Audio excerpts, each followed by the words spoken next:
It's the earnings rundown for the week of July 21st, where two big names gave us critical reads from both sides of the ad world. Let's start with the holdcos. IPG reported Q2 results that were soft, but in line with expectations.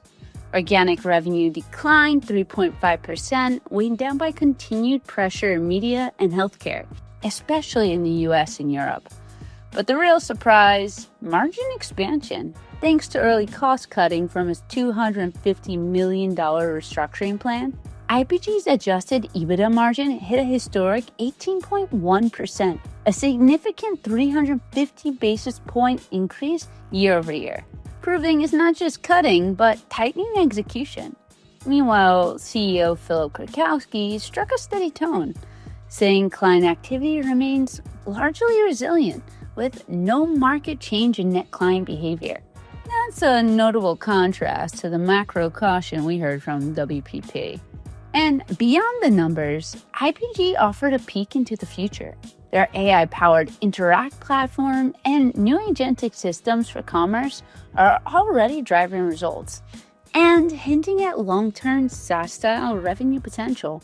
Over on the platform side, Google delivered one of its strongest quarters in recent memory, defying the naysayers that have been weighing on the stock for months. Ad revenue jumped 13%, YouTube surged 18%, and search is still printing money. Google Cloud was a standout, rebounding 32% after a softer Q1. Even with a $75 billion AI infrastructure bill, the street shrugged because margins improved and the business is growing. But the real flex, AI at scale. Over 2 million advertisers are now using Google's Gen AI tools, a 50% increase year over year, with many seeing double-digit conversion lifts. It's a kind of proof point investors have been waiting for.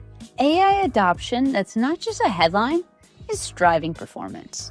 Key takeaways this week: IPG is staying laser focused on its merger with Omnicom and trying to keep surprises to a minimum.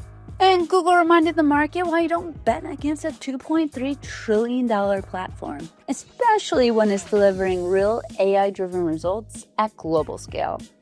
We'll be back next week with more numbers and more narratives.